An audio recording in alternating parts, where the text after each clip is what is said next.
rest area Ngawi tepat pukul 7 pagi ini makan bersama ini. Rest area 575.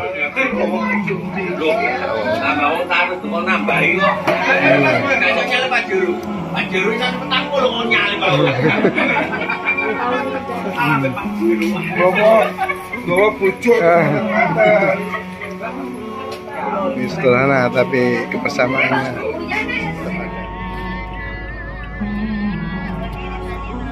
Oh ya lali.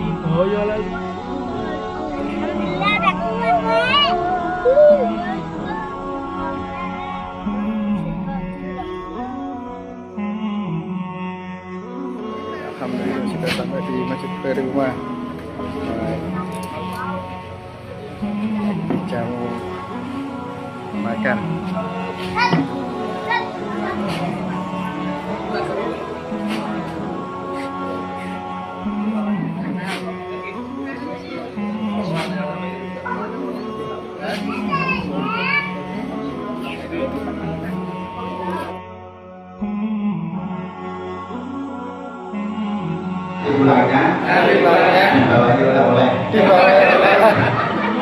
Kalau nanti kelupaan, tolong ingatkan aku. Kalau aku capek, pijitin aku. Pijitin lagi. Bilang jadi. Sudah student bisa. Bisa batu. Angin sepoi-sepoi. Betul menangkap dor. Kemudian dari sana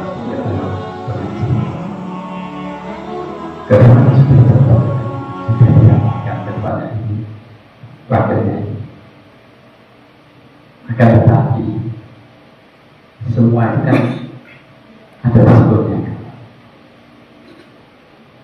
Akhirnya karena ini beresiko maka mengundurkan diri. Dan mau nggak mau karena saya yang memulai, saya yang harus juga. Karena ketika saya memulai Masjid Khairul Umah ini, hidup dan mati saya itu sudah saya berikan untuk masjid. Jadi ketika ada tantangan dakwah sepahit apapun, kita tidak boleh mundur. Jadi ketika misal aktif di masjid, jika kita lakukan semua itu karena Allah, jangan sekali-kali kita berhenti karena manusia. Sahabat saya mungkin Bapak Asri ketika memulai sejarah timur juga tantangan, maka saya juga sebagai konsultasi ini tentu perlu berbeda-beda. Mungkin orang-orang jamaah yang tahu sekarang itu adalah ketika sudah jadi. Tapi bagaimana kita harus menerima tantangan, harus ketika kita harus berjalan sendiri, nanti diberikan teman lagi, itu adalah sebuah dinamika dakwah yang harus kita hadapi. Bahkan Bapak Ibu ketika di sini mau untuk mengadakan sholat jamaah pun, saya konsultasi Bapak Basri. Bagaimana ini belum ada temboknya, belum ada apa-apanya. Apakah boleh dilakukan sholat jamaah? Masjid itu bukan soal fisiknya. Pakai terpal pun boleh jadi. Sudah laksanakan saja dari teman-teman itu. Sesuk mulai sholat tidak bisa. Engkau nak waktu ya aku barang tidak malah jadi terpol. Akhirnya benar. Kita berikan jam 3 malam. Saya mengajar 2, misalnya lagi dari perempuan. Sahabat minta malam jam 3 saya suruh mandi. Kemudian saya ajak, nah, tinggal mengapai dari umur kelas 2 sama 1 SD. Bilang apa kita panggil besok kita akan melaksanakan sholat berjamaah di masjid ini, dan kita belum ada tikar, belum ada toa. Kalian kan ada jam 3 malam anak-anak di sini sholat hajat, sholat tahajud, dan memohon pertolongan Allah agar orang ada mau sholat di sini. Karena kita misalkan hujan saja kita tidak tahu karena masih tamu, lalu kita gelari tikar. Setelah itu siangnya saya jemput anak-anak itu dari sekolah. Saya mampir ke toko sapu. Di situ saya lihat kentongan. Datang harganya berapa? 50.000. Ya udah, saya beli kentongan itu untuk mengawali penanda sholat di masjid. Dan kita yakin meskipun akan banyak tuanya akan dipasang itu, kalau Allah tidak memanggil jamaahnya tidak akan hadir jamaah. Tapi kalau Allah yang memanggil, insya Allah dari berbagai macam daerah akan datang. Karena ketika saya membangun masjid ini,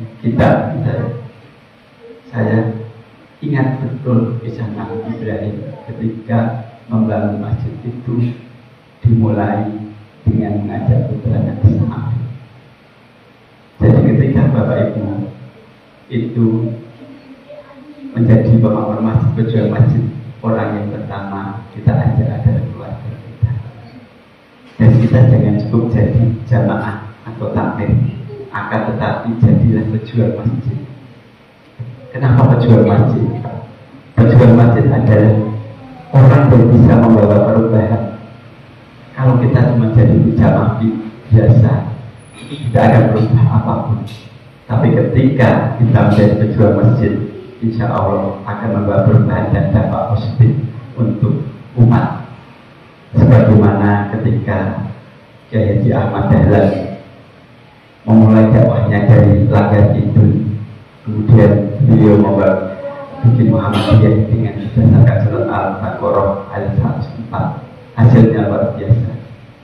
Insya Allah ketika kita memakmurkan masjid, memperjuangkan masjid berdasarkan Al-Quran, mengamalkan satu ayat saja, insya Allah hasilnya luar biasa. Makanya ketika saya mengambil nama apa sih masjid ini, maka saya teringat betul sama Kiai Ahmad Dahlan. Kemudian saya Muhammadiyah diri berdasarkan Al-Imran ayat 104, maka Masjid Khairul Hikmah ini berdiri berdasarkan surat Al-Imran ayat 110. Makanya di logo kita masjidnya itu di bawahnya ada 3110. Itu ada surat Al-Imran ayat 110. Dan alhamdulillah kalau dulu kita belum ada anak mudanya 1-2, sekarang sudah mulai ada anak mudanya. Alhamdulillah mereka yang selalu membersamai. Karena memang masjid itu butuh anak-anak muda yang bermental pemenang seperti Muhammad Al-Fatih. Beliau di usia muda sudah menjadi sultan agung juga mas, usianya 20-an ya. Makanya ketika kita sudah di usia 20 itu seharusnya kita sudah bisa memimpin masjid kan? Karena masjid-masjid itu nanti harusnya itu dipimpin oleh anak-anak muda yang punya keberanian, punya visi misi untuk membawa perubahan. Karena saya kasihan beliau yang sudah sampai itu harusnya kan tinggal melihat. Dan kita seharusnya yang muda-muda ini bisa menjadi penerus bagi beliau. Jangan sampai kita itu jadi generasi galau. Justru sekarang anak-anak muda itu disibukkan dengan gadget kayak gitu.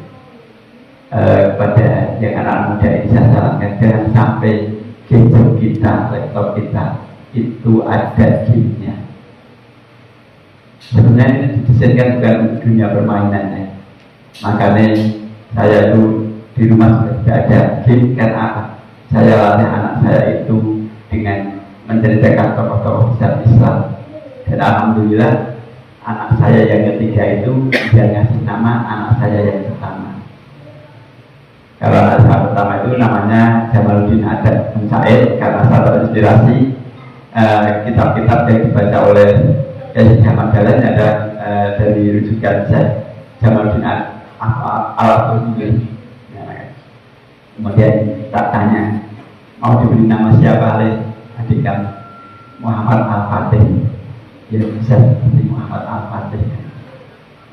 Jadi saya harapkan adik-adik saya yang muda-muda ini nanti bisa menjadi penerus generasi Salahuddin. Namanya saja Salahuddin yang itu, kan itu tokoh besar Islam. Nah harusnya anak-anak mudanya itu juga bermental seperti Salahuddin Al-Ayyubi kan gitu. Jadi pejuang Islam kan gitu, luar biasa.